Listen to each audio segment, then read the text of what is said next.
Hello बच्चों, कैसे हो? आपका स्वागत है त्रिपाण स्टडी सेंटर में। आज जो आपके समक्ष टॉपिक प्रस्तुत हुआ है कई मानने में काफ़ी महत्वपूर्ण है हर एक एग्जाम व्यू से। ठीक है, इसमें हम हर एक बात पे विस्तार पर चर्चा करेंगे और वो सारे जो है पहलू पर विचार करेंगे जो अब तक अछूता था। तो चलिए देखते हैं हमारा आज टॉपिक क्या है। यहाँ पर जो हम आज करने जा रहे हैं काफ़ी महत्वपूर्ण है कि 1907 का विद्रोह के कारण और प्रभाव के बारे में हम विस्तार पूर्वक चर्चा करेंगे।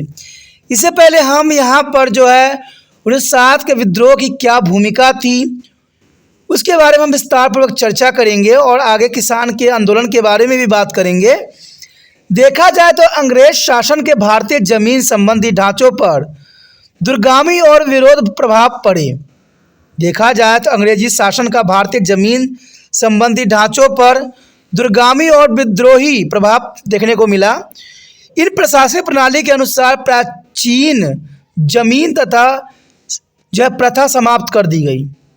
देखा जाए तो इसके अनुसार नई प्रशासनिक प्रणाली के अनुसार प्राचीन जमीन प्रथा जो है समाप्त कर दी गई और भूमि के लिए नए अवधि तक जो है मालिकियत के नए कानून बनाए गए, यानी मालिकाना अधिकार देने के लिए नए कानून बनाए गए। और इस प्रणाली द्वारा किसान पर जमींदारों, महाजनों और कर इकट्ठा करने वालों तथा जोंक के तरह जो है खून चूसने वाले मध्यस्थ के अत्याचारों अनुमाननीय का जो है अंबर टूट पड़ा। कहते हैं समय बदलता जाता है, वक्त बदलते जाते हैं, लेकिन कहते हैं खून चूसने वाले ये जोंक जो समाज में किसी न किसी रूप में हर समय विद्यमान रहते हैं, जो मध्यस्थ लोग होते हैं, जो गरीब लोग होते हैं, उनको खून चूसते रहते हैं और उन पे सदैव अत्याचार करते रहते हैं, सदैव मनमानी करते रहते हैं और उनकी अत्याचारों और मनमानियों का जो है समाज को, सदैव गरीब वर्गों को जो है खून के आंसू गिराते रहते हैं। अंग्रेजी शासन के और साम्राज्य के कुछ दशकों के शासनकाल में ही भारतीय किसान विद्रोह के कगार पर आ पहुंचे, क्योंकि अंग्रेज साम्राज्य की सिंपल सी बात थी, उसका उद्देश्य भारत में कृषि में अपना जो है पैठ बढ़ाना था। क्योंकि देखा जाए तो अंग्रेज भारत के जो है मसालों के लिए ही आकर्षित हुए थे और ये किसान यहाँ पर ही किसानी कर सकते थे। इसे न केवल अंग्रेजी सरकार के अत्याचारों का सामना करना पड़ा, अतुल शहरी स्थानीय पूंजीपतियों का भी ये शिकार होना पड़ा। कहते हैं अंग्रेज ने तो अत्याचार किए, साथ में जो भारतीय पूंजीपति थे उन्होंने जम के जो है भारतीय लोगों का जो है शिकार किया। और ये देखा जाए तो 1907 की कहानी नहीं है, ये कहानी आज आधुनिक युग के भी है, जो हम 21वीं शताब्दी में बिलोंग कर रहे हैं। यहाँ पर भी कुछ इसी तरह के जो है हालात हमें देखने को मिलता है कि यहाँ पर भी बहुत से फाइनेंस कंपनियां जो है लोगों पर अत्याचार करती है, उनको धमकाती है, डराती है और उन पे जो है हर तरह के प्रताड़ना करती है। और ये यहाँ पर पूंजीपतियों का उसी प्रकार बोलबाला है। कहते हैं उस जगह जमींदार, महाजन और कर इकट्ठा वाले होते थे और आज ये फाइनेंस कंपनियां होती है जो लोगों को, आम गरीबों के खून चूसती रहती है। कहते हैं बहुत से दोस्तों ऐसी समस्याएं हैं जो बहुत ही विकट समस्याओं से गुजर चुकी है। हमारा समाज कभी नहीं बदलेगा। हमारा समाज पर पहले भी पूंजीपतियों का शिकार था और आज भी पूंजीपतियों का ही शिकार है। आज देखा जाए तो धन कुछ ही के हाथों में है, गरीब गरीब होता जा रहा है, अमीर अमीर होता जा रहा है, जिसके फलस्वरूप किसानों को भूखमरी और गरीबी के रहकर जीवन बिताना पड़ा। कहते हैं जो अन्नदाता हैं उन्हीं को भूखमरी का शिकार होना पड़ा, जो दूसरे को अन्न पहुंचाते हैं उनको ही गरीबी रहकर जीवन बिताना पड़ा। ये कैसी समस्या है? तो यही हमारी देश की जो है विडंबना है। 19वीं शताब्दी में जागीरदारों की ओर से भड़काए जाने वाले बंधकों को खुली छूट और किरायों में वृद्धि, महाजनों की पैसा देने की घटिया चालें और मालिकों के अत्याचार के कारण इनकी दमन नीति के शिकार हुए किसानों को दर्शन, विद्रोह और आंदोलन शुरू कर दिए। देखा जाए तो महाजनों जो कि पैसे देने की घटिया चालें चलती है और आज के समय जो है फाइनेंस कंपनियां पैसे देने और लोगों को लोन देने के आड़ में लूटती रहती है। आप भी सोचते होंगे कि मैं भी लोन ले लूं। आज जितने भी गरीब हैं लोन लेके ही कुछ करते हैं, लेकिन समस्या तब पैदा हो जाता है जब आप लोन को चुका नहीं पाते हो, कुछ किस्तें रह जाती है, तब फाइनेंस कंपनियां आपको जो है लूटने की फिराक में रहती हैं। वो आपके पास आते हैं, वो सामान जो फाइनेंस आपने करवाया होगा वो सामान को उठा के ले जाएंगे। आपने बेशक लिया, आपका 2-4 किस्त रह गए हों, फिर भी वो नहीं मानेंगे।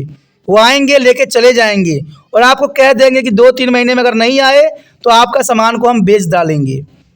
और ऐसा ही वो करते हैं। बेशक 1-2 दिन आपका लेट हो जाए, पैसा आप लेके जाओ तो वो कहेंगे कि आपका सामान जो है हमने बेच दिया। और समस्या तो तब खड़ी होती है, आप सोचते होंगे कि चलिए कंपनी से हमने लिया था लोन, कंपनी को हम नहीं चुका पाए, कंपनी जो है सामान लेके चला गया, बात यहीं तक ख़त्म हो गई। आप ऐसा ही सोचते होंगे कि भाई हम नहीं चुकाएंगे, आएगा कंपनी अपना सामान लेके चली जाएगी, आप यहीं तक सीमित हो। लेकिन समस्या तब खड़ी होगी जब 5 साल या 4 साल के बाद आपको कंपनी की तरफ से मैसेज आएंगे, कंपनी की तरफ से लेटर आएंगे कि हमने जो आपको सामान दिया था, जो हम यहाँ से उठा के ले गए थे, वो सामान को हमने बेचा, लेकिन हमने उसको जो है 1 रुपया के रेट पे बेच दिया और हमें इससे बहुत ही नुकसान उठाना पड़ा। आपने जो सामान खरीदा था अब उसका किस्त आप चुकाइए, क्योंकि आपके सामान बेच के हमें कोई मुनाफा नहीं हुआ। आप सोच रहे होंगे कि भाई इतने साल पहले उन्होंने सामान बेच दिया और आज वो उसी पैसे को मांग रहे हैं, ये कहाँ की जो है बुद्धिमानी है। तो आपको पता है सबसे महत्वपूर्ण जगह जिस पे आज भारत के लोग विश्वास करते हैं, अदालत। अदालत आपको हाई कोर्ट की धमकी देंगे कि हम हाई कोर्ट में जाएंगे इसके लिए कि आपको सामान बेच के हमें घटा हुआ है, आप सारे पैसा दोबारा चुकाइए हमें, और नहीं तो आपको एनओसी नहीं दिया जाएगा। एनओसी का मतलब होता है दोस्तों कि आप ज़िंदगी में कभी लोन नहीं ले सकेंगे जब तक आपको एनओसी नहीं मिलेगा, और आपको मजबूरन कर किया जाएगा कि एनओसी आप लीजिए, एनओसी लीजिए, हमें जो है 1-1.5 लाख रुपया दीजिए, तभी आपको हम एनओसी देंगे, तभी हम एनओसी देंगे, नहीं तो आपको जीवन में ना तो आप लोन ले सकते हो, नहीं आपके बच्चे ले सकते हैं। अब देखिए ये फाइनेंस कंपनियां लूट रही है तो क्या कर रही है, कहते हैं महाजनों की पैसा देने घटिया चाल यहाँ पर सफल हुई और यहाँ पर फाइनेंस कंपनियों की अत्याचार सफल हुई। और सबसे बड़ी बात, हम कहते हैं हमारा देश डेमोक्रेसी है और हम कहते हैं कि यहाँ पर उच्च न्यायालय की सम्मान है, बहुत ही प्रतिष्ठा है, लेकिन ये लोग धमकी देते हैं उच्च न्यायालय का, हाई कोर्ट का, सुप्रीम कोर्ट का, कि हम तो सुप्रीम कोर्ट में आपका चार्ज दायर करेंगे, आपसे हमने जो साइन करवाया था उसमें आपके हमने मृत्यु का भी साइन करवा लिया था। यानी जब आप कोई सामान लेने जाते हो तो आपको पता ही होगा कि ये फाइनेंस कंपनियां 50,000 के जो होते हैं, इतने सारे 50 क्या मैं बोलूं, इतने सारे पेज आपको पकड़ाएंगे साइन करने के लिए कि आप पढ़ भी नहीं सकोगे, और आपको उस पर जो है आपका डेथ सर्टिफिकेट पे भी वो साइन करवा लेते हैं, और बाद में कहते हैं हम तो यही हाई कोर्ट में, सुप्रीम कोर्ट में हम दायर करेंगे और आपकी जो है घर तक भी बेचवा डालेंगे। दोस्तों ये कैसा नाइंसाफ़ी है कि सामान भी आप ले गए, डाउन पेमेंट भी आप लिए, इवन कि कुछ सालों तक किस्त भी चुकवाए, और जब सामान ले गए तब आप क्या एनओसी के नाम पे लोगों को लूट रहे हो। और मैं तो भारत सरकार पे मैं दुखी हूँ कि भारत सरकार ने ऐसा अधिकार क्यों दिया। क्या भारत सरकार ने कभी किताब नहीं पढ़ी कि न जाने ऐसे जमींदार महाजनों के कारण उस समय लोग तर्राही मचा रहे थे, रो रहे थे, और आज उन्होंने फाइनेंस कंपनियों को भी ये आज़ादी दे दी। ये कहाँ तक उचित है। मैं तो तब हैरान होता हूँ कि ये बड़े बड़े अफसर लोग, बड़े बड़े लोग, ये BA MA कहते हैं, ये IAS IPS, इन्हीं किताबों को पढ़ के ही आगे बढ़ते हैं, लेकिन जब भी वो पोस्ट प्राप्त कर लेते हैं सब बातों को भूल के सिर्फ अपने जेब गर्म करने के यार में लग जाते हैं। ये कैसी दुनिया है, कैसे हमारा देश का समाज है, और क्यों पढ़ते हैं फिर। इससे अच्छा जो लोग बुरे हैं उनको ही बड़े बना दीजिए, पढ़ने लिखने की क्या आवश्यकता है, ज्ञान अर्जित करने की क्या ज़रूरत है। दोस्तों ये बहुत बड़ी बात है, और मैं आपको इसलिए बात का अनुसरण करवाया हूँ कि यहाँ पर जो महाजनों पैसा देने की घटिया चालें चलते थे, आज फाइनेंस कंपनियाँ भी वही चाल चल रही है, और आम गरीबों के अत्याचारों के कारण उनकी जो है दमन शिकार होते जा रहे हैं, और ये लोग बहुत तराही मचा रहे हैं, बहुत दुखी हैं। कहते हैं उस समय किसानों के प्रदर्शन, विद्रोह, आंदोलन शुरू हो गए। और आज भी इसी बात पे हम लोगों, आम लोगों को जो है फाइनेंस कंपनियों के प्रति आंदोलन करने की ज़रूरत है कि आप कभी भी ऐसे डॉक्यूमेंट साइन नहीं करवाइए जो चोरी छुपे हो, जिसमें 50 पेज का बुकलेट हो। करना है साइन तो एक पेज दीजिए जिसमें सारी बातें साफ शब्दों में लिखा हो। कहते हैं चीटी चलने वाली शब्दों में नहीं साइन करवाइए जिसमें लोग पढ़ भी ना सके ना देख सके। ये सबसे बड़ी दुर्भाग्यपूर्ण बात है। यहाँ पर कहते हैं लूटते अपने ही देश को और अपने देश में राज करते हैं। ये कैसा नाइंसाफ़ी है। देखा जाए तो आगे हम टॉपिक पे बढ़ते हैं। कहते हैं उचित संगठन और भगवत सचेतना की कमी के कारण ये किसान आंदोलन राजनीतिक प्रतिष्ठा पर कोई विशेष प्रभाव न डाल सका। तो जनरल सी बात है, किसान आंदोलन कैसे यहाँ प्रभाव डालेगा जब बड़े बड़े लोग ही इसमें सम्मिलित नहीं थे। इसका मुख्य कारण यही था कि स्थानीय पीड़ाओं एवं कष्टों के उपज भी तथा स्थानीय सीमाओं को सीमित रहे, क्योंकि इनके इतने उत्पीड़न किया गया, इतने कष्ट थे कि इनका आंदोलन सफल नहीं हो सका। बढ़िया पर्याप्त परिणाम पाने के लिए इनकी ऊर्जा को भी सही दिशा प्रदान करने कोई नेता नहीं था, क्योंकि देखा जाए किसान आंदोलन जो कि 1907 का विद्रोह हुआ था उसमें कोई भी बड़ा नेता जो है सम्मिलित नहीं हुआ। जैसे आज मैं जैसे आपको बताया कि फाइनेंस कंपनियां ऐसे करती है, ये सबको पता है, लेकिन इसके प्रति कोई भी आवाज़ नहीं उठाता है। सिर्फ सब जाते हैं, कभी मोबाइल लेने जाते हैं, कभी गाड़ी लेने जाते हैं, कभी कुछ फाइनेंस करवाते हैं और बाद में जब इनके पास समस्या आती है तो धरे के धरे मुँह इनका खुल जाता है और कहते हैं कोई बात नहीं। अरे जब तक हम आवाज़ नहीं उठाएंगे ये कंपनियां नहीं मानेगी। पहले भी हम लोगों के साथ दुराचार ये महाजन लोग करते थे, ये साहूकार लोग करते थे, जमींदार लोग करते थे, और आज ये फाइनेंस कंपनियां कर रही है। कहते हैं हम आज़ाद हो चुके हैं, लेकिन फिर भी हम आज़ादी की वो हम गुणगान नहीं गा सकते हैं जो हमें गाना चाहिए, क्योंकि आज लूटने वाले अपना जो है शकल और रूप बदल लिए हैं। 20वीं शताब्दी के आरंभ में कुछ किसान आंदोलन जैसे कि किसान सभा, भारतीय राष्ट्रीय कांग्रेस का उदय हुआ। इसमें संदेह नहीं है, किसान सभा आंदोलन की समस्या हल करने में नाकामयाब रही। फिर भी बहुत से किसान संगठन अंग्रेजी शासन के विरुद्ध आवाज़ उठाने का साहस कर रहे थे, क्योंकि बेशक ये सफल नहीं हुआ, लेकिन बहुत से किसान जो थे अपना आवाज़ बुलंद कर रहे थे तथा गरीब और अज्ञान किसानों की सहायता के लिए कमर कसने लग गए थे। बेशक गरीब अज्ञान किसान अपनी लड़ाई को जो है आगे बढ़ाना चाहते थे। ऐसा सबसे पहले किसानी विद्रोह सन जो है 1907 में पंजाब में शुरू हुआ, जिसे 1907 के किसान विद्रोह के नाम से भी जाना जाता है। यानी देखा जाए तो यहाँ पर 1907 के किसान विद्रोह के रूप में जाना गया, और इसी पे हम विस्तार पूर्वक यहाँ चर्चा भी करेंगे।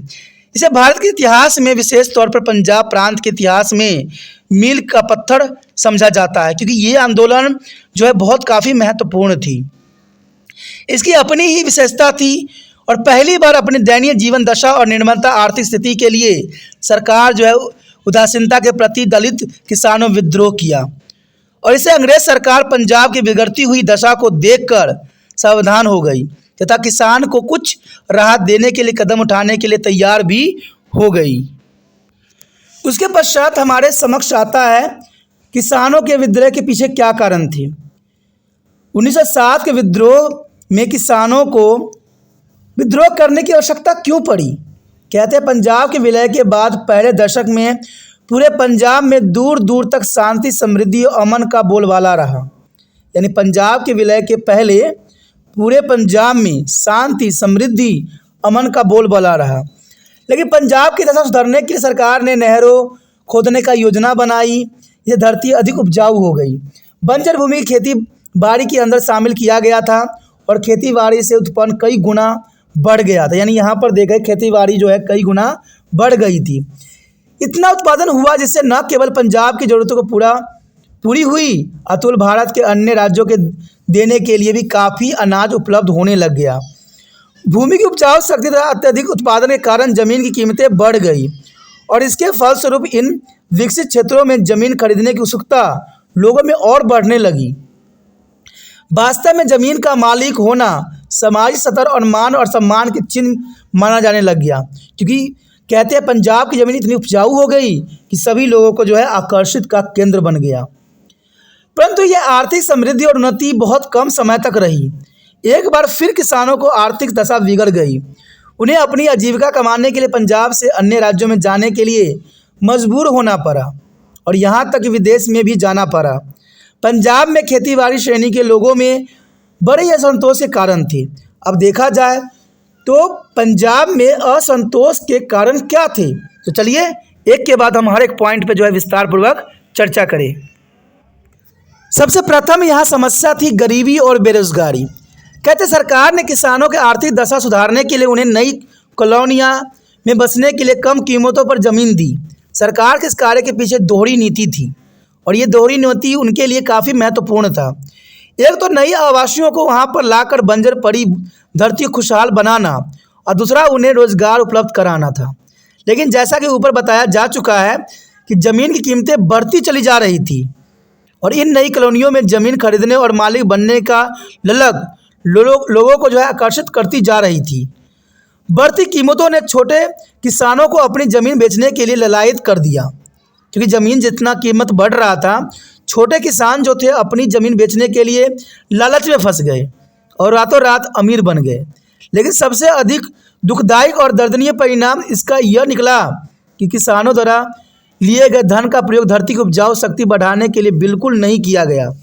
इसे आने वाले समय में भूमिहीन किसानों की संख्या में वृद्धि हो गई और बहुत बड़ी तादाद में लोग जीविकाहीन हो गए, यानी जीविका चलाने के लिए भी उनके पास पैसे नहीं रहे। इसी के परिणाम स्वरूप देश में गरीबी और बेरोजगारी की ओर बढ़ावा मिला। यानी देखा जाए तो यहाँ पर किसान जो है स्वयं ही लालच में फंसे और तिरपान स्टडी सेंटर हमेशा कहता है कि लालच बुरी बला है।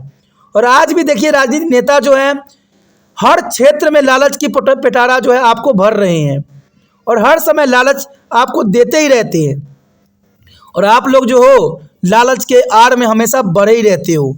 कभी पानी की लालच, कभी बिजली की लालच, कभी पेंशन की लालच, कभी आपको हेल्थ कार्ड बनाने की लालच, कभी 5 किलो गेहूं का लालच। अरे भाई कितनी लालच देंगे सरकार सब, और ये सरकार आपसे ही सब कुछ लूटती है।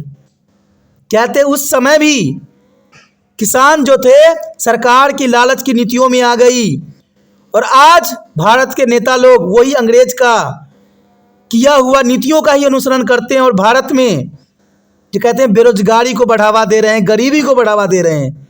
आज देखिए बेरोजगारी की संख्या बढ़ती चली जा रही है, बेरोजगारी की संख्या बढ़ती चली जा रही है। कारण क्या है?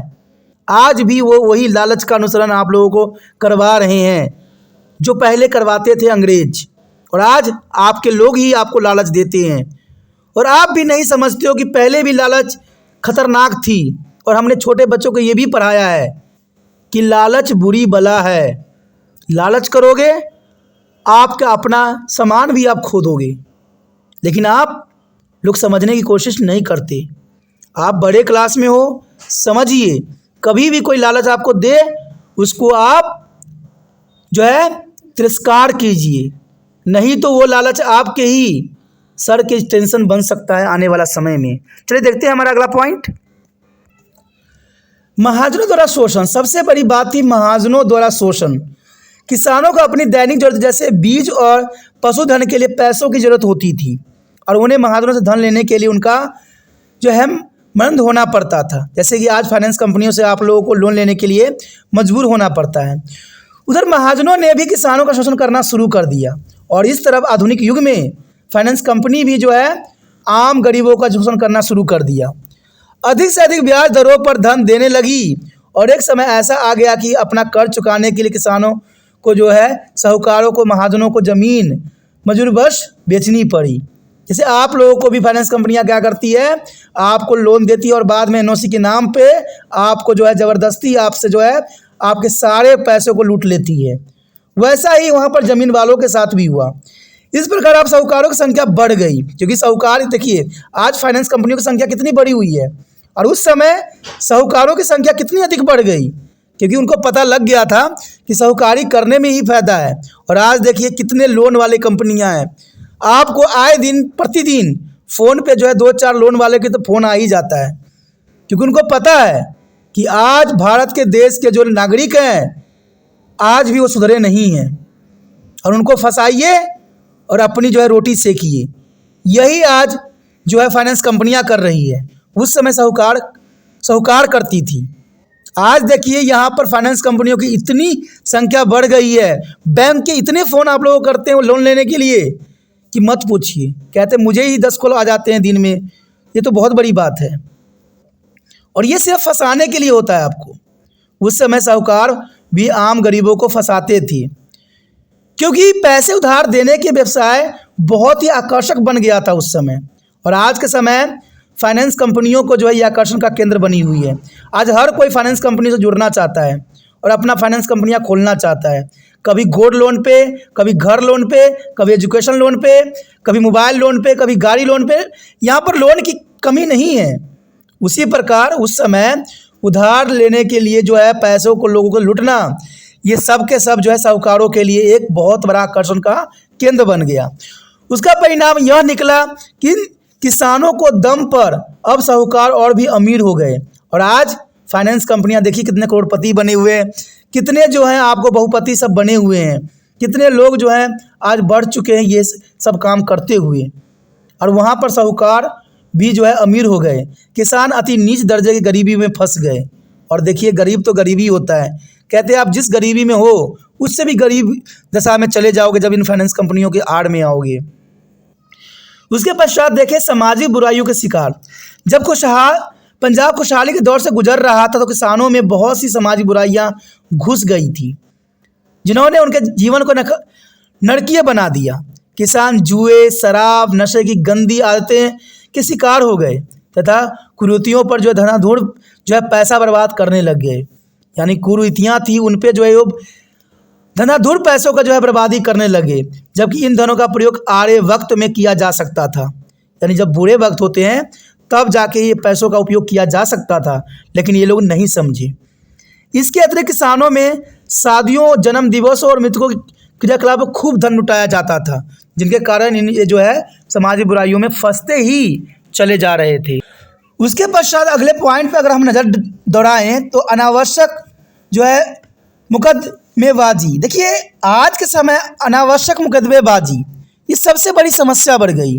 पंजाब किसानों अपना बहुत सारा धन बेकार की जब मुकदमेबाजी में भी बर्बाद किया।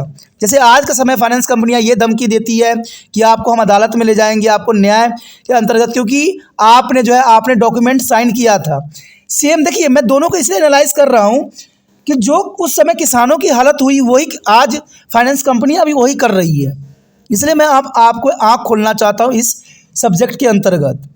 यानी देखा जाए तो बहुत सा धन बेकार के मुकदमेबाजी में जो है बर्बाद कर दिया। वो आपस में जो है नहरी पानी का प्रयोग पर अन्य छोटे मोटे झगड़ों पर मुकदमे में पैसा खूब बहाते थे। और आज जो छोटी मोटी देखिए आपने लोन लेते हो, आप तो कभी नहीं सोचोगे कि जो है फाइनेंस कंपनियां हैं अदालत का दरवाज़ा खटखटाएगा, आपको ही जो है न्यायालय में ले जाएगा। आप सोचोगे मैंने ऐसा कुछ किया ही नहीं, लेकिन शायद आपको नहीं पता है जो डॉक्यूमेंट आपसे साइन करवाते हैं उसमें एक पेज ऐसा भी होता है जिसमें लिखा होता है कि अगर फाइनेंस कंपनियों को कोई नुकसान होता है तो आप उसकी भरपाई करिएगा। लेकिन सबसे बड़ा प्रश्न तो मैं न्याय प्रणाली पे भी उठाता हूँ कि जब उन्होंने कोई सामान अगर बेचते हैं, आपस ले जाके कोई बेचते हैं, तो क्या उस सामान की कीमत उपभोक्ता को बताते हैं कि हमने इतना में बेच लिया?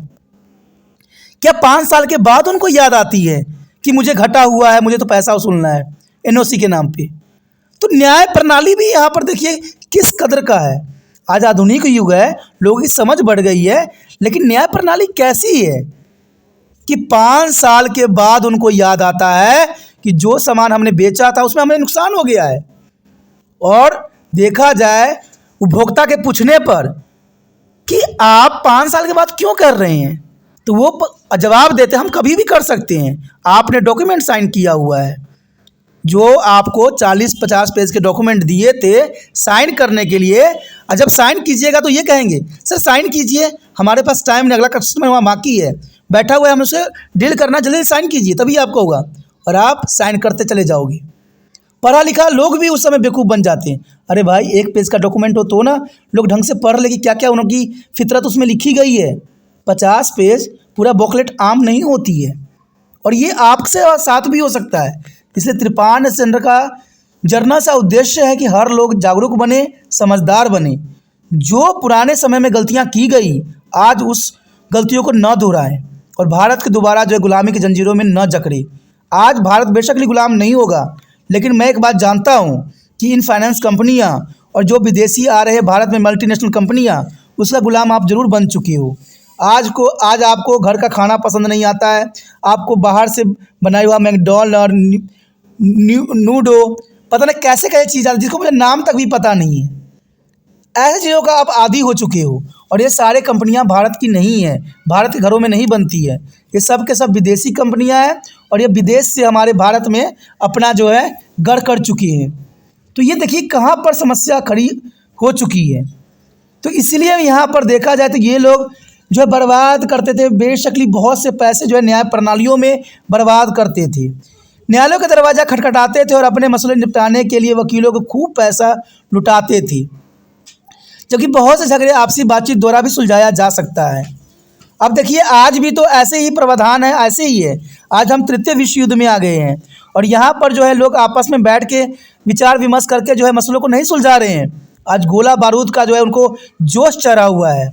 गोला बारूद में पता नहीं उनकी कौन सी जो आन छुपी हुई है जो आम लोगों की ज़िंदगी को जो है नष्ट कर रहे हैं। आपस में बैठ के झगड़ों की बातचीत तरह सुलझाते नहीं है। आज गोली और बारूद की बात करते हैं ये लोग और गोली और बारूद जो है एक आम इंसानों पर छोड़ रहे हैं, आम जीव जंतु पर छोड़ रहे हैं, पेड़ पौधों को नष्ट कर रहे हैं। मैं तो कहता हूँ ऐसे देशद्रोहियों को इस धरती पर रहने का कोई अधिकार नहीं है। आगे देखें तो मुकदमा माजी पर किए गए खर्च ने धन, समय और शक्ति तीनों की बर्बादी होती थी, इससे कोई ठोस परिणाम नहीं निकले थे। आगे देखें ज़मीन का छोटा छोटा टुकड़ा में बंटना, ये भी बहुत बड़ी समस्या खड़ी कर दी थी कि ज़मीनों को छोटे छोटे टुकड़ों में बंट गया था।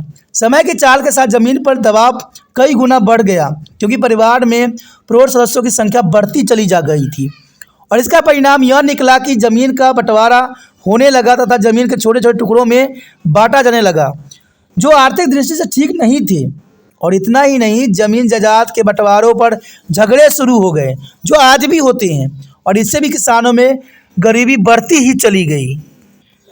आगे अगर बात करें हम कीमतों में वृद्धि, कहते हैं कीमतों में वृद्धि होना स्टार्ट हो गई। जैसे आज के समय में देखिए कीमत में कितनी बढ़ोतरी हो गई। किसानों गरीबी में वृद्धि होने का एक और घटक कीमतों में वृद्धि होना भी था क्योंकि दिन प्रतिदिन कीमतों में वृद्धि होती चली जा रही थी। सन 1900 से लेकर प्रथम विश्व युद्ध के अंत तक सभी चीज़ों में दाम बहुत तेज़ी से बढ़ते रहे और आर्थिक साधनों को भी युद्ध में लगा दिया गया, जिससे हालात और भी बिगड़ते चले गए। किसान तो पहले ही कर्ज में फंसे हुए थे और भी कुछ वो पैदा करते थे साहूकारों के जेब में चला जाता। जैसे आज आम गरीब कमा के लाता है और ये जो फाइनेंस कंपनियां वाले होते हैं जो है अपनी रौब दमा के, अपनी जो है दादागिरी दिखा के जो है जेब से भी पैसा निकालने की हर फिराक में होते हैं एनओसी के नाम पे। किसानों को न तो अपनी उपज के भंडार की सुविधा उपलब्ध थी और न ही अपने निजी आर्थिक कार्यों के जो है पूरा करने के लिए उचित आर्थिक साधन थे। उन्हें अपने उत्पादों को साहूकारों को कम कीमत पर जो है बेचना पड़ता था, परंतु उच्च दरों अन्य उत्पादों को खरीदना पड़ता था। देखिए अपनी सामानों को ये लोग जो है कम कीमत पर बेचते थे और वही चीज़ बाज़ारों में जो है उच्च दर पर उनको खरीदना पड़ता था। इस प्रकार आर्थिक स्थिति में असंतुलित पैदा हो गया और आज भी देखिए भारत में इतनी महंगाई बढ़ती चली जा रही है कि आम लोगों की जो है कमर टूटती चली जा रही है। सारे सरकार एक दूसरे पर जो है रोप प्रत्यारोप लगा रही है, तरह तरह के प्रपंडे अपना रही है, लेकिन देश की हालातों पर कोई ध्यान नहीं दे रहा है। सिर्फ अपनी राजनीति की ये लोग जो है उल्लू सीधा कर रहे हैं। उसके पश्चात हमारे समक्ष आता है पंजाब भूमि अलगवा अधिनियम 1901, यानी पंजाब भूमि अलग गांव अधिनियम। सन 1990 के आरंभ में अंग्रेजी सरकार ने पंजाब के किसानों की खराब आर्थिक दशा को सुधारने के लिए पंजाब भूमि अलगवाद एक्ट 1901 में पास किया और इस एक्ट के अनुसार कोई भी खेतीबाड़ी को कार्य को न जानने वाले खेतीबाड़ी करने वाले से ज़मीन नहीं खरीद सकता था और 20 साल से अधिक समय के लिए ज़मीन की गिरवी नहीं रखा जा सकता था और खेतीबाड़ी को ज़मीन को कर्ज की अदायगी के साथ नहीं जोड़ा जा सकता था। ये अधिनियम उनके किसानों के लिए बनाई गई लेकिन ये सफल नहीं हुआ। इस अधिनियम ने ज़मीन के अधिकार तो रक्षा की परंतु यह कर्जों से किसानों को बचाने में सफल न हो सकी और इस अधिनियम का कुल मिलाकर यह प्रभाव पड़ा कि किसानों को राहत देने की बजाय इसे उनकी कठिनाई और दुखों को बढ़ावा दिया। इससे पहले साहूकार किसानों के ज़मीन के एवज में पैसा उधार देते थे परंतु अब इस एक्ट द्वारा ज़मीन को गिरवी नहीं रखा जा सकता था। साहूकार ने उधार देने की प्रक्रिया और भी कठिन बना दिया। अब देखिए ये भी बहुत बड़ी समस्या थी कि अब साहूकारों ने भी पैसा देने की जो प्रक्रिया थी उसको आम जनता के लिए और भी कठिन बना दिया। जैसे आम लोग कहते हैं साहूकारों को अपने खेत दे के भी दुखी थे और अब उनसे पैसा ले के भी दुखी हैं।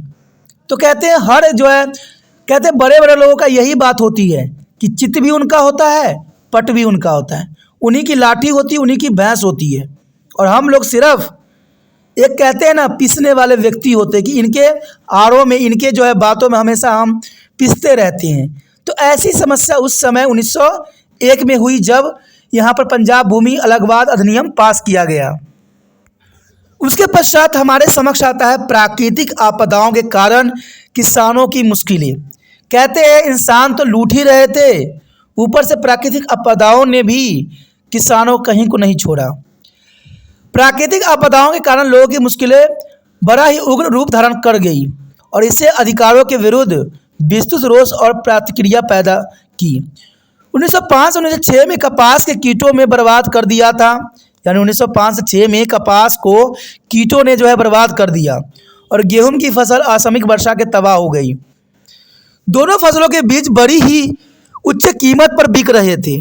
प्रशासन कृषकों वर्गों को भरोसा डमडोल हो गया और प्लग की बीमारी के बहुत अधिक फैल जाने से 1907 में मृत्यु दर जो थी 62.2 प्रति हजार तक पहुंच गई। मानसून की अनुपस्थिति में कीमतें आसमान छू रही थी और पंजाब में अनाज की मांग सदैव से कहीं अधिक ऊंचा हो गया। पंजाब के किसानों के बढ़ रही बेचैनी में 1907 में कृषक आंदोलन के रूप में उफान आ गया और विभिन्न राजनीतिक दलों के नेता अपने खुद के मकसदों के लिए रोष के इस लहर को भुनने की कोशिश में जुट गए। देखा जाए तो काफ़ी महत्वपूर्ण बात थी कि यहाँ पर नेता अपने खुद के मकसदों के लिए रोष की इस लहर को भुनाने की कोशिश में जुट गए और ये काफ़ी महत्वपूर्ण था। इन कारणों से देखा जाए तो किसान आंदोलन जो है अपनी चरम सीमा पे आई और यही कारण था जिसके कारण किसान आंदोलन 1907 में शुरू की। हमारा अगला टॉपिक जो है 1907 के कॉलोनाइजेशन बिल द्वारा निभाई भूमिका, ये काफ़ी महत्वपूर्ण रहेगा। कॉलोनाइजेशन बिल का यहाँ पर क्या भूमिका थी? सरकार की कार्यवाही की श्रृंखला द्वारा किसानों के असंतुष्ट ने और उग्र रूप धारण कर लिया कि सरकार ने जो नीतियाँ अपनाई वो किसानों को संतुष्ट नहीं कर सकी। किसान जो थे असंतुष्ट हो गए और इसी कारण उन्होंने उग्र रूप धारण कर लिया। इसमें से महत्वपूर्ण पंजाब लैंड कॉलोनाइजेशन बिल था। पंजाब के लॉर्ड कॉलोनाइजेशन बिल जो था काफ़ी महत्वपूर्ण था। 19वीं शताब्दी के अंतिम दशकों में सुल्तान और मिंटगुमारी जिलों की आबाद करने के बाद लोअर चेनाब क्षेत्र का बसाने की कोशिश की गई। चेनाब क्षेत्र को बसाने की कोशिश की गई और व्याप्त इलाकों के आबाद करने और जो है कृषि को प्रोत्साहन देने के लिए सिंचाई सुविधा उपलब्ध कराने हेतु अंग्रेज सरकार ने नहरों का निर्माण भी किया गया था और बहुत सी सुविधाओं के साथ मुक्त जमीन अलॉट करने का भरोसा देकर सरकार ने जालंधर, अमृतसर और होशियारपुर के किसानों और सेवा मुक्त फौजियों को वहां जाकर बसने के लिए प्रेरित भी किया। ये काफ़ी महत्वपूर्ण थी। उनको ज़मीन या तो बिल्कुल मुक्त या बड़ी नाम मात्र दर पर ही मिल गई। उन्हें बड़ी ही कम कीमत पर पशुओं, उपकरणों, घर निर्माण और अन्य ऐसी चीज़ों के लिए पेशी पैसा दिया गया। कहते पहले उन्हें पानी की आपूर्ति मुक्त की गई थी और बाद में बड़ी ही उदार दरों पर दी गई। इन जिलों के किसान अपनी ज़मीन और संपत्ति पीछे छोड़कर नए क्षेत्रों में आबाद हो गए और कड़ी मेहनत से बंजर ज़मीनों को कृषि योग्य बना दिए। ये पंजाब के लोगों का ही मेहनत का फल था कि उन्होंने बंजर ज़मीन को भी कृषि योग्य बना दिए। पर जो ही उन्हें यह कर लिया तो सरकार ने नए कानून बनाकर स्वयं को उपजाऊ ज़मीन को मालिक घोषित कर लिया। अब देखिए सरकार ने कितना बड़ा धोखा दिया किसानों को कि जिस बंजर भूमि पे एक पत्ता भी नहीं दिखता था उस भूमि को पंजाब के लोगों ने मेहनत कर करके खून पसीना एक करके उसको उपजाऊ बना दिया। और जब उपजाऊ ये क्षेत्र बन गए तो सरकार ने इस ज़मीन को अपना मालिकाना हक जाहिर कर दिया और किसानों के मालिकाना हक को ख़त्म कर दिया। 1906 में विधायकों में एक कॉलोनाइजेशन बिल पेश किया गया, जिसके अनुसार पंजाब की नहरी कॉलोनियों में रहने वाले लोगों पर कुछ खास पाबंदियां भी लगा दी गई। ज़मीन तो छीना ही छीना, उन पे कई पाबंदियां भी लगा दी। चलिए देखते हैं वो पाबंदियां क्या क्या थी।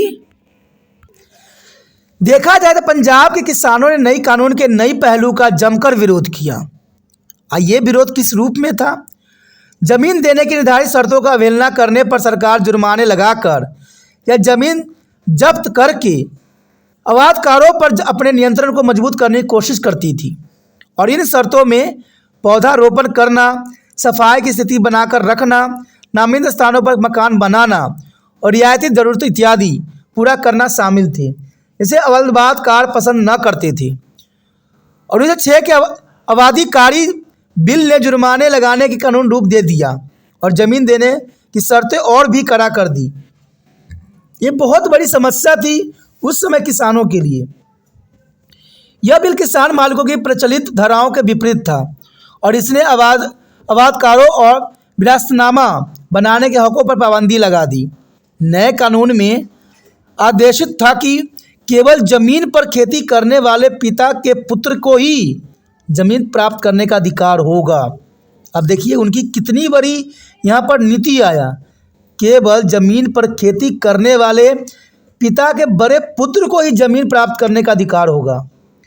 यदि बड़े पुत्र की बालिग होने से पहले मौत हो गया तो ज़मीन उसे छोटे पुत्र को मिलने की वजह सरकार की संपत्ति बन जाएगी। अब देखिए यहाँ पर अंग्रेज़ों ने कितनी बड़ी चाल चली कि बड़े पुत्र की मृत्यु हो जाने के बाद छोटे पुत्र को ज़मीन नहीं मिलेगा और ये ज़मीन जो होगा सरकार की संपत्ति बन जाएगा। कहते हैं ऐसे कानून बना के अंग्रेज ही लूट सकते हैं और आज के समय जो है बड़े बड़े उद्योगपति ही ऐसे कानून बना के लूट सकते हैं और ये आज के समक्ष प्रत्यक्ष है, कहते हैं दूर नहीं है। देखा जाए तो नए कानून ने किसानों को बटाईदार बनाकर रख दिया। वे ना तो ज़मीन के वृक्ष बेच सकते थे और न ही मकान या झोपड़ी बना सकते थे और न ही ज़मीन को खरीद या बेच सकते थे। यदि कोई किसान सरकार के आदेश की अवज्ञा करने की हिम्मत करता तो उसे ज़मीन से निकाल कर सजा दी जा सकती थी। अब बताइए यहाँ पर कहते हैं भैंस भी इनकी भी है, लाठी भी इन्हीं की है, चित्त भी इनका, पट भी इनका है। अब किसान करे तो क्या करे? कहते हैं एक ही उद्देश्य बच जाता है आंदोलन का।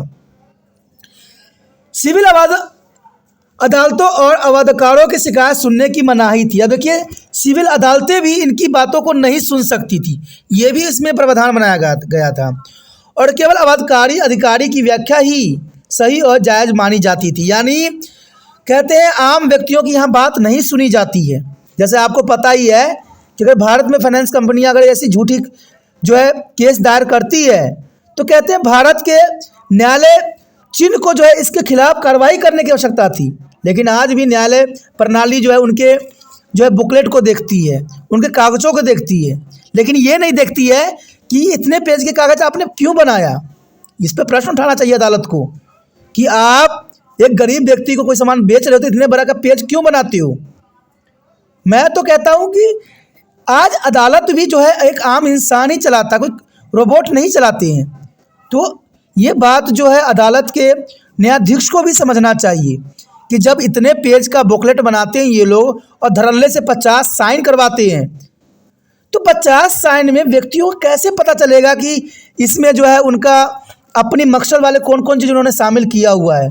और ये कानून को आवाज़ उठाना चाहिए, सरकार को आवाज़ उठाना चाहिए फाइनेंस कंपनियों को कि भाई ऐसा आप रूल क्यों बनाते हो। पर आप देखिए न्यूज़ पे कितने अच्छे प्रचार आते हैं कि कोई डॉक्यूमेंट नहीं होगी, बहुत ही कम डॉक्यूमेंट होगी। अरे भाई लोग तभी परेशान हैं डॉक्यूमेंटों से। और देखिए लालच की इनकी प्रेरणा कम नहीं होती है और यहाँ पर भी इन्होंने इसी तरह के जो है इनके लिए लाचार कर दिया। इनको देखा जाए तो इनको बिल्कुल ही लाचार कर दिया कि सिविल अदालत के अवधारी शिकायत सुनने की मनाही कर दी गई और नहीं सुनी जाती थी। केवल अवैधकारी अधिकारी की व्याख्या ही सही जायज़ मानी जाती है। जैसे कि आपको पता है कि फाइनेंस कंपनियों की बातें ही आज सरकार भी सही मानती है और अदालत भी सही मानती है, जबकि गलत है ये। इसे लाचार अवधकारी केवल अवधकारी अधिकारी की दया पर ही निर्भर होकर रह गए। यानी आज देखा जाए तो आज फाइनेंस कंपनियों पर ही जो फाइनेंस लेने वाले व्यक्ति हैं आश्रित है, क्योंकि ना तो यहाँ पर सरकार कुछ करने वाली है, ना अदालत सही फैसला देने वाली है। अवधकारी बिल के पंजाब में ज़मीन मालिकों के मूल तत्वों को ही बदल दिया गया था और ऐसा समय पर किसानों को उनकी ज़मीन से वंचित करने की कोशिश की जब उनके प्रयत्न फल देने लगे थे और इलाका भारत में सबसे उपजाऊ क्षेत्र बन गया था। यानी तब उनके साथ धोखा मिली जब वो क्षेत्र को उन्होंने उपजाऊ बना लिया। लोगों ने इसे न केवल भरोसे का उल्लंघन माना, अतुल इसे सरकार का उसके व्यक्तिगत मामलों की सीधा दखल भी माना। अवधकारों के रोष में अवधकारी विभाग के कुशल शासन और उसके प्राचीन भ्रष्टाचार के मुद्दे भी जुड़ गए। तो ये काफ़ी महत्वपूर्ण है यहाँ पर। उसके पश्चात आता है कृषक विद्रोह के उत्तरदायी अन्य कारण। देखिए ये कारण तो थे ही थे, और भी कारण हमारे समक्ष आता है। कहते हैं अवधकारी बिल के साथ ही नवंबर 1906 में सरकार ने बाड़ी द्वाब में नहरी पानी के शुल्क में तीक्ष्ण वृद्धि भी कर देने का आदेश दिया। यानी देखा जाए तो पानी के भी जो शुल्क दी जा रही थी, फ्री दी जा रही थी, उसमें अचानक जो है वृद्धि कर देने की आदेश दिया गया।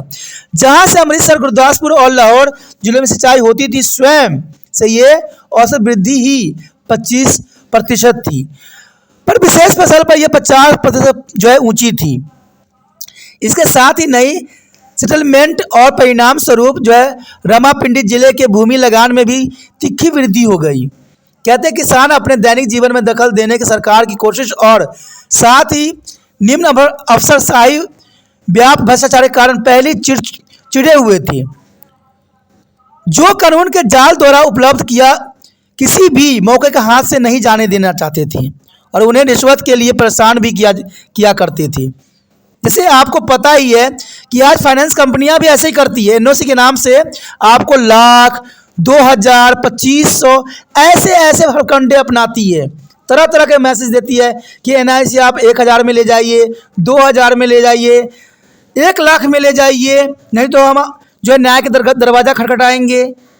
अरे भाई ये कैसा कानून बनता जा रहा है। कहते हैं पहले भी वही थी और आज भी वही चीज़ अपना रहे हो। यानी आम गरीबों का जीना न तो उस समय था जब भारत आज़ाद नहीं थी, और जब भारत आज़ाद भी हुई तो आज भी आम लोगों को जीना संभव नहीं रह गया। एक बहुत ही दुखदायक परिस्थिति है कि देखा जाए तो उनसे रिश्वत भी मांगी जाती थी, रिश्वत देने के लिए भी परेशान किया जाता था।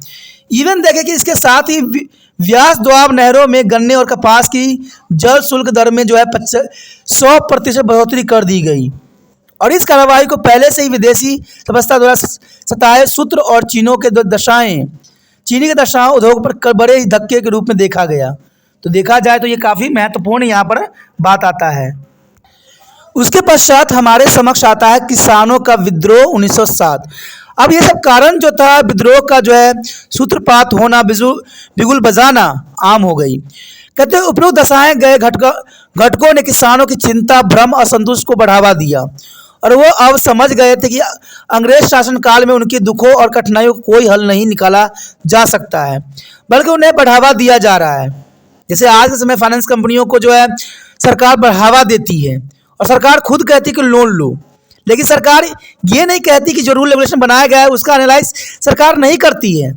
दुख और कठिनाई को जो हल नहीं करती है, उसके दुखों को और बढ़ाती है, और ये भारत सरकार स्वयं करती है। दोस्तों ये गलत है। कहते हैं मैं आपको ये किसान विद्रोह के लिए इसलिए साथ में जो है आज के लोगों की बात बता रहा हूँ क्योंकि दोनों दशाएं सेम है और आपको जागरूक बनना है। कहते हैं सिर्फ पढ़ लेने से आप जो है आगे नहीं बढ़ जाओगे। पढ़े लिखे का मतलब है समझदार बनना, जो है लोगों की जो है चापलूसियों को भांपना, और यहाँ पर भी किसान चापलूसियों को भांप गए कि अंग्रेज शासन काल में उनको दुखों और कठिनाइयों का कोई हल नहीं निकाला जा सकता, बल्कि उनको और बढ़ा दिया जाएगा। इस कारण उन परिस्थितियों को ध्यान में रखते हुए गरीब तथा बुरी तरह से आहत किसानों ने अंग्रेज सरकार की उदासीन रवैये के प्रति विद्रोह का झंडा बुलंद करने का निर्णय किया। और आज आप लोगों को भी ऐसे फाइनेंस कंपनियों से दूर रहने की ज़रूरत है जो आपको लूटते हैं, आपको बाद में फंसाते हैं।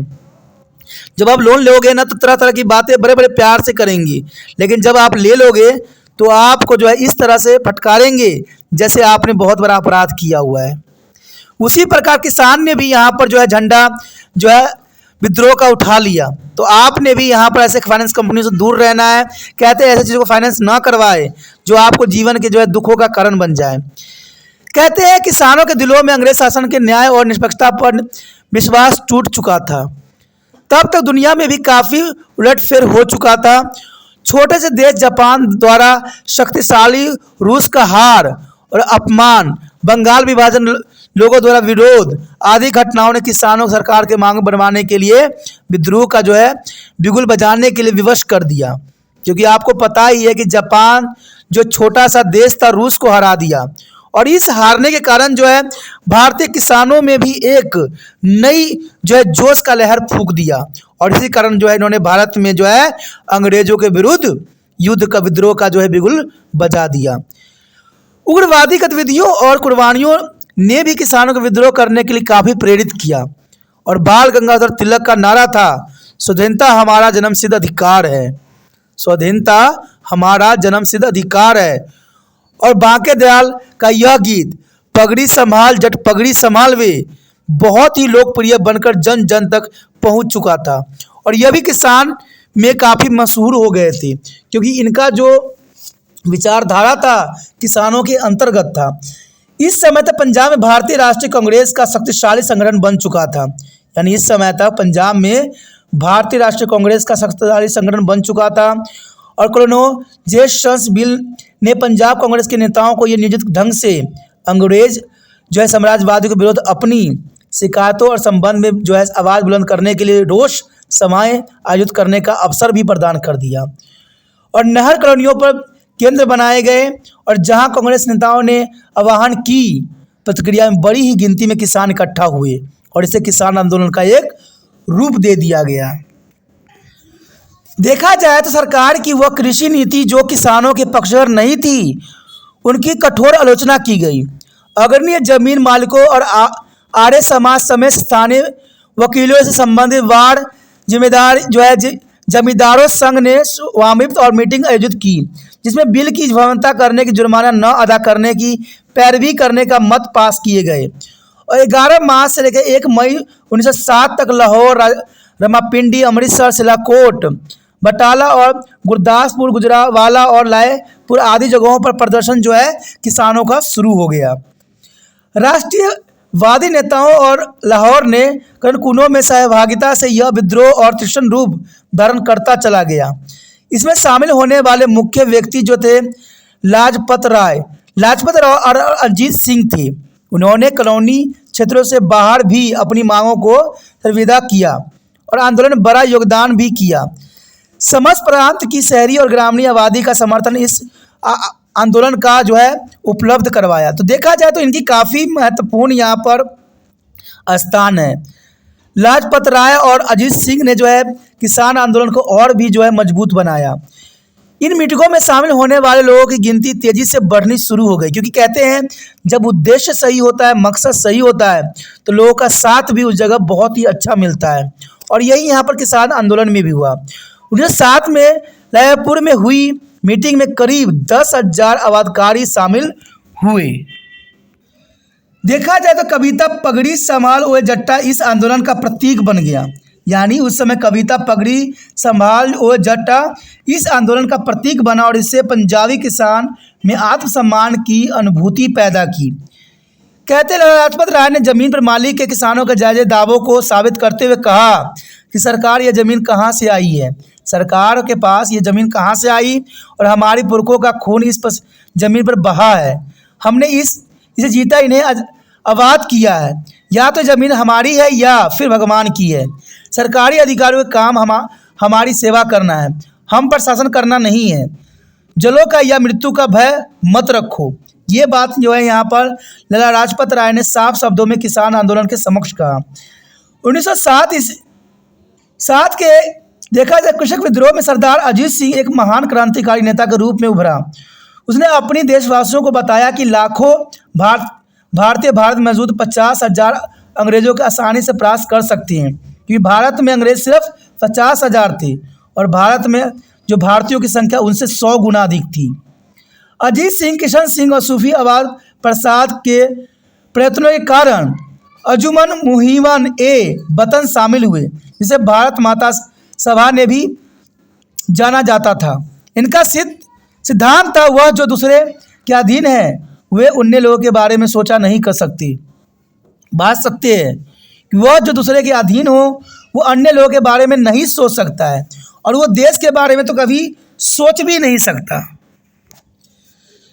इसने किसानों और बुद्धिजीवियों के मध्य जो है आंदोलन को गति देने का कार्य भी किया, क्योंकि जो इन्होंने शब्द बोले कि वह जो दूसरे के अधीन हो वो अन्य लोगों के बारे में सोच भी नहीं सकता, इसके कारण बुद्धिजीवियों में बहुत ही आंदोलन की गति प्रदान हुआ। अजीत सिंह के प्रयत्नों से अमृतसर और लाहौर के किसानों ने भी अवामी मीटिंग करके बाड़ी द्वाब नहर पर बड़ी पानी के शुल्क दरों के विरुद्ध विद्रोह किए। अब देखिए, जो पानी उनको फ्री में दी जा रही थी, निःशुल्क दी जा रही थी, उसमें सरकार अचानक क्या किया, वृद्धि कर दी, उनके दरों में, शुल्क में वृद्धि कर दी। अब देखिए, यहाँ पर भी लोग जो थे लालच के आड़ में फंसे, यानी पानी उनको पहले फ्री दी जा रही थी, नहरों से पानी मुक्त शुल्क दी जा रही थी, लेकिन बाद में जब सरकार ने पानी पे जो इतनी अधिक बढ़ोतरी कर दी तो उनकी दशा जो थी दयनीय हो गई। जैसे अभी भी देखिए, कई क्षेत्रों में सरकार ने क्या किया है, पानी को फ्री देने की घोषणा की है, लेकिन बाद में देखना जब सरकार पानी पे अधिक शुल्क लगाएगी तो आम जनता जो है आंसू बहाएगी। तभी त्रिपाठी सिटी सेंटर हमेशा कहता है कि कहते हैं फ्री के लालच में कभी ना हो, फ्री के लालच हमेशा खतरनाक होता है। ये नेता लोग आपको सिर्फ फ्री के आड़ में आपको फंसाते हैं, आपको ललचाते हैं और अपनी सरकार बनाते हैं, और आप भी उनके लालच के फ्री के लालच में आ जाते हो। जैसे अंग्रेज भी उनको पहले पानी फ्री में देते थे, और बाद में जब है पानी पर उन्होंने दरों को वृद्धि कर दिया। अब शुल्क के दरों में वृद्धि, विद्रोह किए और नए दरों के जो है देने से इनकार करने का भत्ता पास किया। ये भी उस समय उनके कानून में था, और आज भी ये बात आप लोग के समक्ष है। तो सोचिए, विचार कीजिए, क्या सरकार आपको लालच दे रही वो सही है? अगर सही नहीं है तो आप ऐसे सरकार को चुनते क्यों, जो आपके देश को जो है खोखला करते चले जा रहे हैं और आपके जो है कमज़ोर बनाते चले जा रहे हैं। बाद में देखिए दोस्तों, एक बात हमेशा याद रखिए कि कोई भी नेता लोग जो है खून पसीना आपके लिए जो है पत्थर नहीं तोड़ने जाते हैं, आपके लिए किसानी वो नहीं करते हैं, वो आपके कमाए हुए पैसों को जो है लूटते हैं। और वो कैसे लूटते हैं? जीएसटी के नाम पे, टैक्स के नाम पे, और तरह तरह के जो है आपको जो है सुविधाएं देते हैं, जो आप देते हैं वो सारी के कारण आप उसको लूटते हैं। तो सरकार अपने जेब से कभी पैसा खर्च नहीं करती है, आपके तो जेब से पैसा वो छीन लेती है, तो जेब से कब खर्चा करेगी? तो लालच में कभी मत आना। यही कारण था कि रायपुर में एक सभा को संबोधित करते हुए अजीत सिंह ने कहा था साफ शब्दों में कि हमें सरकार की मदद नहीं करनी चाहिए। जब सरकार ऐसी लालच दे तो सरकार की मदद नहीं करना चाहिए, चाहे वो न्यायपूर्ण काम करे या नहीं, क्योंकि वह हमारे देश से संबंधित नहीं है। हमारे देश में कभी भी लालच की पिटारा हमने नहीं खोला। अंग्रेज चोर हैं, हमें उन्हें निकाल देना ही चाहिए। मुझे चाहे फांसी दे दी जाए या फिर जेल भेज दिया जाए, मुझे कानून की परवाह नहीं है। अत्याचारी की सज़ा मिलना ही चाहिए। कहते हैं जो अत्याचारी होगा उसको सज़ा मिलना ही चाहिए। यही जो थे शब्द अजीत सिंह के थे, और यही जो है हर एक किसानों में जो है एक नई जोश भर दिया। 2 मई को रामापिंडी में पुण्य हड़ताल की गई और एक विशाल मुजाहरा आयोजित करने के लिए 1857 के गदर की जो है 50वीं वर्षगांठ चुनी गई। यानी देखा जाए तो 1857 जो क्रांति हुई थी उसकी 50वीं वर्षगांठ चुनी गई, जो कि काफ़ी महत्वपूर्ण समय काल था। 1857 में क्रांति हुई और 1907 में जो है किसान आंदोलन को जो है चुना गया। इन मीटिंगों में तीक्ष्ण सरकार के विरोध जो है धून प्रफुटी हुई। अपील की गई और सांप्रदायिक एकता कायम रखी जाए, ये बात मुख्य रखा गया, और किसानों से अपील की गई कि वे अपना आत्मसम्मान बचाने के लिए अपने हकों के लिए उठ खड़े हों। नए मुजाहरों और मीटिंगों होने से सरकार की विरोधी गतिविधियों को तेजी मिल गई और मुल्तान में जिला संघ का उद्घाटन हुआ, जबकि लाला हंसराय सैनी के नेतृत्व में रामापिंडी संघ पुण्य जागृत स्वदेशी अभियान का भी केंद्र बन गया। कहते हैं अलगाववादकारियों के उद्देश्य का समर्थन राष्ट्रीय प्रेस ने भी किया। पंजाबी पैसा अखबार और भारत माता ने जो बदकारी गतिविधियों को भी भारी कवरेज दी और लोगों और अत्यधिक जागरूक और प्रेरित किया। कहते हैं ये आंदोलन काफ़ी महत्वपूर्ण था। यदि आगे हम बात करें तो काफ़ी महत्वपूर्ण यहाँ पर टॉपिक आता है सरकार की प्रतिक्रिया। देखा जाए तो सरकार की यहाँ पर प्रतिक्रिया भी काफ़ी महत्वपूर्ण रखता है। ऐसे राजनीतिक माहौल में सरकार ने अपना पहला प्रतिक्रिया दिया है, लेकिन अपराधी दोषी के अधीन पंजाब के संपादक और मालिक दोनों को ही गिरफ्तार कर लिया गया। यानी देखा जाए तो सरकार की तरफ से प्रक्रिया जरूर आई है और इसका परिणाम लैलपुर में एक अन्य स्वामी मीटिंग में निकाला जहां पर लाला लाजपत राय और अजीत सिंह ने 9000 अवधकारों को इकट्ठे के सामने बोले। कहते हैं बहुत सरकार ने इसके अंतर्गत बहुत से रूल रेगुलेशन बनाए हैं, इसमें कोई दो राय नहीं है, लेकिन कहते हैं जो रूल रेगुलेशन बनाए उनका कोई अर्थ यहाँ पर नहीं रहा। बेशकली यहाँ पर देखा जाए तो लाला लाजपत राय और अजीत सिंह ने 9000 अवधकारों को इकट्ठा करने में के सामने बोले। स्वदेशी को समर्थन देने और नई सिंचाई दरों का भुगतान करने से इनकार करने के लिए अजीत सिंह ने भूमि मालिकों को जत्थेबंद किया। ये भी काफ़ी महत्वपूर्ण है कि यहाँ पर जो है जत्था बंद किया गया। लाहौर में नौजवानों की भीड़ का टकराव घोड़ी पुलिस से हो गया। यानी देखा जाए तो लाहौर में नौजवानों की भीड़ का टकराव जो है घोड़सवार पुलिस से हुआ, जो काफ़ी लंबा संघर्ष चलता रहा। कहते हैं अप्रैल 1907 तक जो है अधिकारियों ने मीटिंग और व्यवस्था पर पाबंदी लगानी शुरू कर दी और लाला हंसराय सैनी एवं उसके राजनीतिक साथियों को वहां पर गिरफ्तार कर लिया।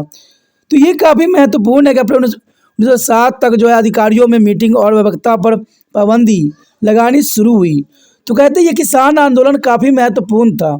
इवन कि देखा जाए तो लाला हंसराय सैनी व उसके राजनीतिक साथियों को जो है गिरफ्तार किया गया। इससे गुस्साए हिंसा और दमन का माहौल पैदा कर दिया। कहते हैं लेफ्ट गवर्नर टेनिस एवोटेशन ने सरकार से सभी तरह की जो है देशद्रोही गतिविधियों को कुचलने का अधिकार मांगे, जो कि काफ़ी महत्वपूर्ण था। अंततः मैं लाला लाजपत राय और अजीत सिंह के अधिनियम 3 के अंतर्गत लोगों में विद्रोह पैदा करने के आरोपियों में गिरफ्तार कर लिया गया। अंततः उन्हें बर्मा भेज दिया गया। तो ये काफ़ी महत्वपूर्ण बात है, किसे गुस्साए हिंसा दमन का माहौल पैदा हुआ चारों तरफ। और लेफ्टिनेंट गवर्नर एजेंटस इवेस्टन ने सरकार से सभी तरह के देशद्रोही गतिविधियों को कुचलने के अधिकार मांगे। यानी यहाँ पर देखा जाए तो देशद्रोही गतिविधियों को कुचलने के लिए सभी अधिकार की यहाँ पर मांग कर दी गई।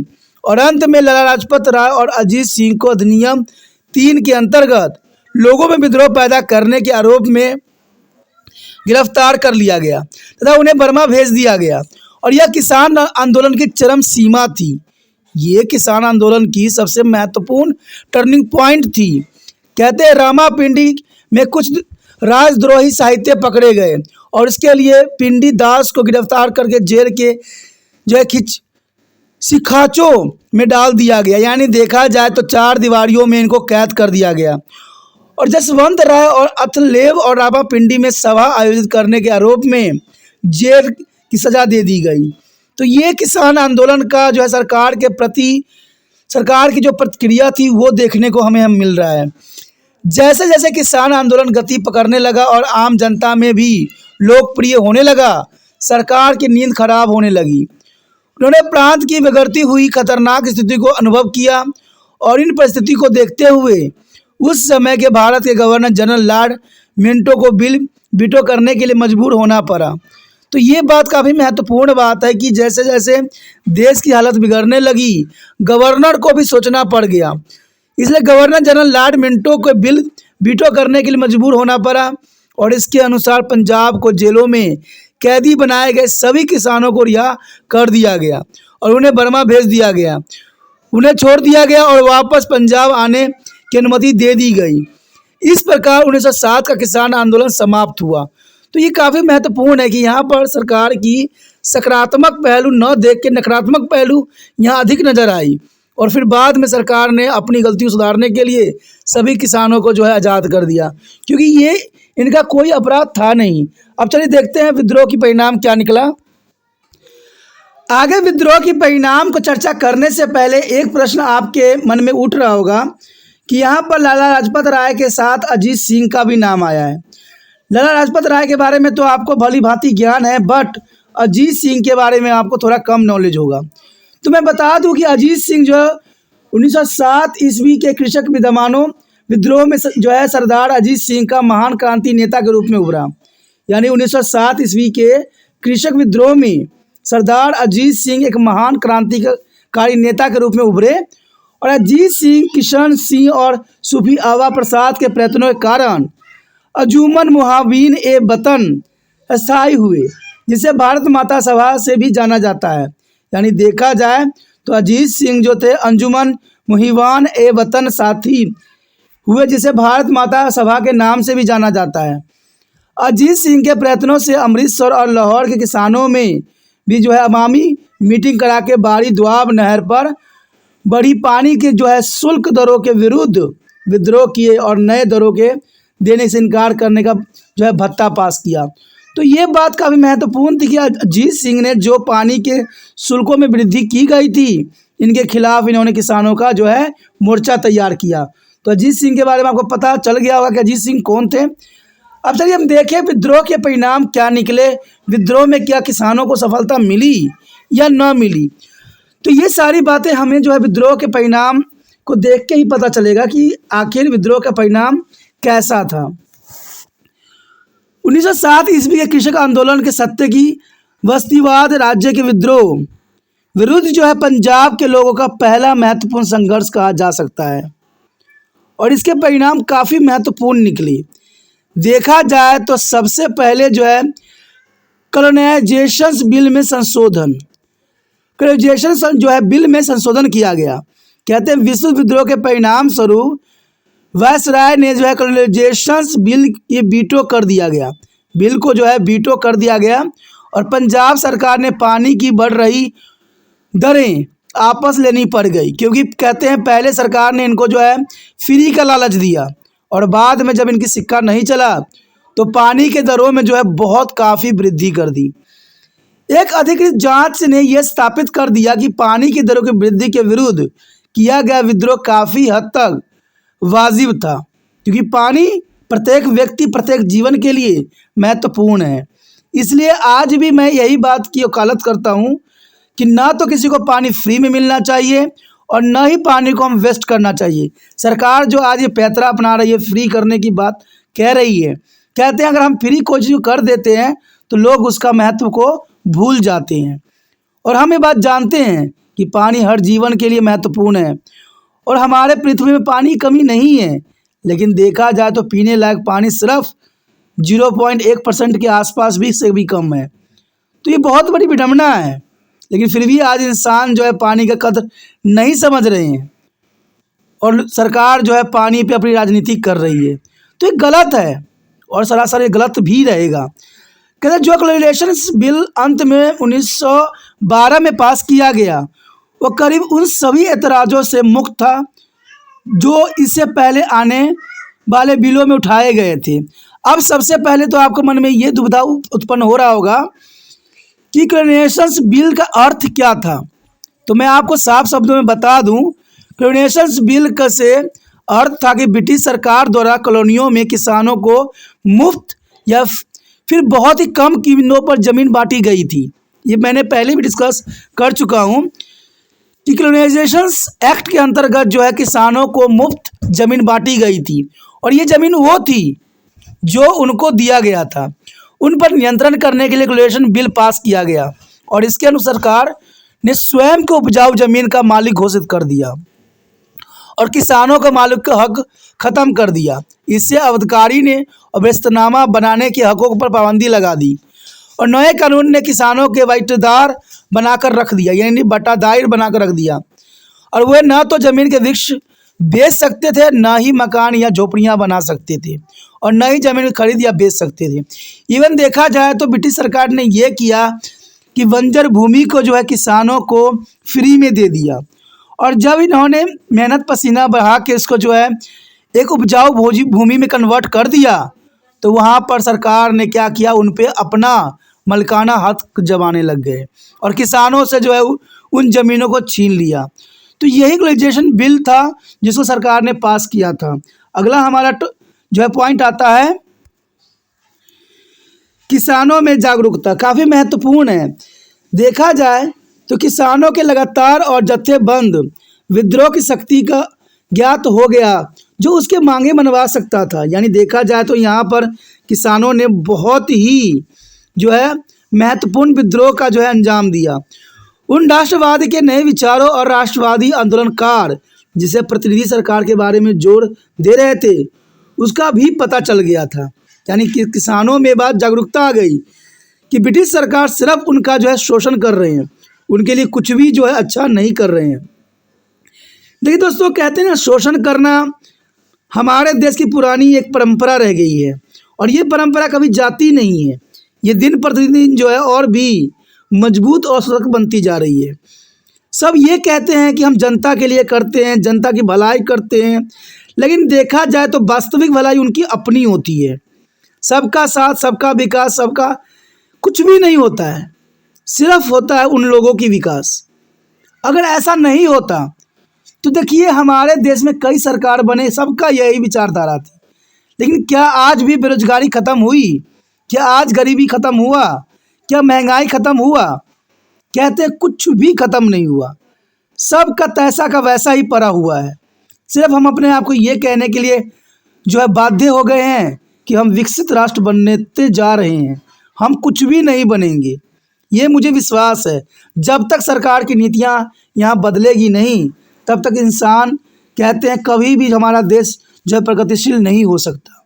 क्योंकि देखा जाए तो हर एक कदम पे जो है बहुत सी रुकावटें हैं।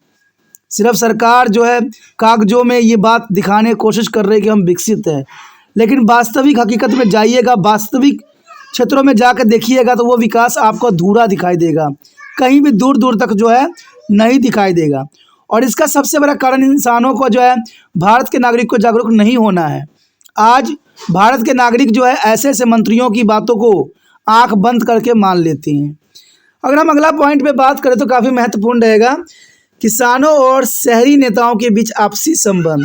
तो ये काफ़ी महत्वपूर्ण है कि किसानों और शहरी नेताओं के बीच आपसी संबंध किस प्रकार का है। लाला लाजपत राय और अजीत सिंह जैसे राष्ट्रीय नेताओं की सहभागिता के परिणाम स्वरूप ग्रामीण जनता और शहरी आंदोलनकारियों के बीच दूरी खत्म हो गई, क्योंकि ये सब प्रयत्न लाला लाजपत राय और अजीत सिंह के ही प्रभाव का परिणाम था, जिसे ग्रामीण और शहरी आंदोलनकारियों के बीच जो दूरी थी वो खत्म हो गई। उनकी समस्याओं में शहरी नेताओं की दिलचस्पी और उसके दुख सहने की इच्छा से किसानों को उनके ऊपर और सारे देश पर अंग्रेज द्वारा किए जा रहे अत्याचारों के विरुद्ध लड़ने की प्रेरणा मिली। क्योंकि देखा जाए तो अंग्रेज सिर्फ भारत को उपनिवेश नहीं बनाए थे, कई और देश को, इवन कि अमेरिका को भी इन्होंने नहीं छोड़ा। समय के साथ करीब सभी राजनीतिक संगठनों में जो है किसानों की हालत में कुछ सुधार अवश्य हुए, और ये सुधार के लिए ग्रामीण क्षेत्र में अधिक प्रयत्न करके शुरू किए गए। यानी देखा जाए तो यहाँ प्रयत्नों के परिणाम स्वरूप जो है ये काफ़ी आगे विकास किया। इसके आगे हमारे समक्ष आता है अंग्रेज सरकार के प्रति वफादारी का खात्मा। आपको जैसे मैंने बताया भी था कि 1857 की क्रांति दबाने में पंजाब सिपाहियों का बहुत ही महत्वपूर्ण योगदान था। अगर पंजाब के सिपाही अगर अंग्रेज़ों की मदद नहीं करते तो 1857 में भारत आज़ाद हो गया होता। लेकिन देखा जाए तो पंजाब के सिपाहियों की वफादारी ने जो है हमें दोबारा एक गुलाम होने का सबूत दिया। पंजाब के लोगों के अथवा वफादारी ने अंग्रेज़ों के विश्वास को गहरा धक्का लगा, क्योंकि जब इनको ये बात समझ में आ गई पंजाब के लोगों का कि अंग्रेज़ सिर्फ उनका ही शोषण नहीं, देश का ही शोषण नहीं, उनका भी शोषण कर रहे हैं, तो इसमें विश्वास का बहुत बड़ा धक्का लगा। 1907 के बुझारों के सरकार को यह दर्शाया दिया गया कि कृषकों की शिकायतों में बुझारों का मुख्य मुद्दा बनने की बड़ी संभावनाएं मौजूद थी। यदि उन्हें ध्यान से हल नहीं किया जाता है, सरकार ने महसूस किया कि उनके लिए पंजाबी किसानों की वफादारी का बहुत अधिक महत्व था, क्योंकि अंग्रेज जो है भारतीय फौज का बड़ा हिस्सा उन किसान समुदाय से ही भर्ती किया गया था। क्योंकि देखा जाए तो जो सिपाही बने थे वो पहले किसान थे और किसानों को जो है सिपाही बनाया गया था।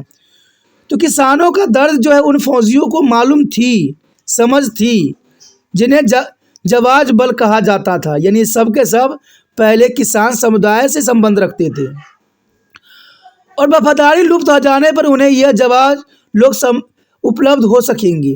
तो देखा जाए तो अंग्रेज सरकार के प्रति वफादारी का खत्म होना ही जो है अंग्रेजों को जो है पतन की तरफ ले गया। और ये सब जो है कहते किसान आंदोलन के कारण ही परवान चढ़ सका। उसके पश्चात हमारे समक्ष आता है पंजाब में राजनीतिक चेतना का उदय। ये काफ़ी महत्वपूर्ण रहेगा कि पंजाब में राजनीतिक चेतना का जो है उद्भव कैसे हुआ। कहते हैं 1907 की कृषक बेचैनियों और उनके परिणाम पंजाब में आम करके और अमृतसर में खास करके, यानी पंजाब में आम हुई लेकिन अमृतसर में इसका खास विशेषता देखने को मिला। राजनीतिक चेतना के अचानक उभरने के लिए उत्तरदायी थे पहले मुख्य रूप से यह वर्जनिक शहर सरकारी सरपरस्ती के अधीन ही अपनी गतिविधियां चलाया था।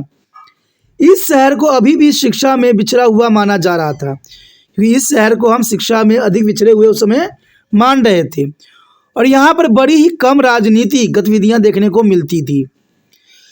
कृषक उभार के परिणाम स्वरूप प्रांत के चरमपंथी तत्व ने देश के अन्य भागों में राजनीतिक नेताओं से प्रेरणा ली और उनके साथ जो है सरगर्म संपर्क स्थापित किया। कहते हैं ये काफ़ी उनके लिए महत्वपूर्ण बात थी। अगर हम अगले पॉइंट की तरफ नज़र करें तो भारतीय राष्ट्रवाद की आंदोलन की शक्ति दे दी। भारतीय राष्ट्रवाद को आंदोलन को शक्ति सिर्फ किसान आंदोलन के कारण ही प्राप्त हुआ, क्योंकि किसानों ने ये सब कुछ करके दिखा दिया जो एक भारतीय राष्ट्रीय जो है आंदोलन को चाहिए था। किसान आंदोलन भी सही तरह से लोगों में बढ़ चढ़ कर हिस्सा लिया, जिसे राष्ट्रीय आंदोलन की जो है शक्ति मिली और यह सरकार के लिए भारी चिंता का विषय बन गया। अंग्रेज अधिकारी द्वारा की गई सख्त कार्रवाई ने रोष की एक लहर पैदा कर दी और नौजवानों को इसके लिए तैयार कर दिया गया और वह बर्तानिया में फंदा गले से निकाल फेंके। और इस सभाओं विशेष पहलू यह था कि हिंदू, मुसलमान और सिख बिना किसी सांप्रदायिक भेदभाव से इनमें शामिल होते थे। तो ये काफ़ी महत्वपूर्ण है कि किसान आंदोलन ने हमें एकता का भी सूत्र पढ़ाया। इसमें हिंदू, मुसलमान, सिख बिना किसी सांप्रदायिक भेदभाव से शामिल हुए, जो काफ़ी महत्वपूर्ण लगता है। अगर हम अगले पॉइंट की तरफ नज़र करें जो कि काफ़ी महत्वपूर्ण रहेगा, अंग्रेज शासन को धक्का लगना। ये भी एक पॉइंट है, अंग्रेज शासन को धक्का लगना। कहते हैं 20वीं शताब्दी से पहले दशकों में कृषकों की बेचैनी ने भारत में अंग्रेजों की शक्ति को गंभीर चोट दी, क्योंकि कृषकों की जो बेचैनी थी, जो समस्याएं थी, उसने अंग्रेज की शक्ति को बहुत ही गंभीर चोट दी, क्योंकि फौजों में बड़ी गिनती में पंजाबी थे। ये सबसे महत्वपूर्ण और टर्निंग पॉइंट था अंग्रेजों को जो है यहाँ पर धक्का लगना, क्योंकि इसमें देखा जाए तो मैक्सिमम जो थे किसान ही फौज में सम्मिलित थे। अब उनकी वफादारी सरकार के लिए गंभीर चिंता का विषय बन गया और यही समय काल था जहां पर उनको जो है पतन की तरफ ले गया, क्योंकि जिन पे वो विश्वास करते थे, जिनका उन्होंने कई क्रांति को दबाने के लिए उपयोग किया, अब वो किसान जो कि फौजी थे, कहते हैं उनको समझ में आ गया कि सरकार सिर्फ उनका इस्तेमाल कर रहे हैं भारत के ही, यानी अपने ही भाई बंधुओं को मारने के लिए। तब जाके यहाँ पर देखा जाए तो फौज का जो है अपनी बड़ी सी जो है गिनती सरकार की वफादारी से जो है मुंह मोड़ ली। उसके अगला पॉइंट हमारे समक्ष जो आया है, बहुत से क्रांतिकारी आंदोलन का सूत्र। कहते हैं कृषक उभार ने पंजाब में क्रांतिकारी आंदोलन की एक लड़ी चढ़ा दी। देखा जाए तो क्रांतिकारी आंदोलन की एक लड़ी चला दी।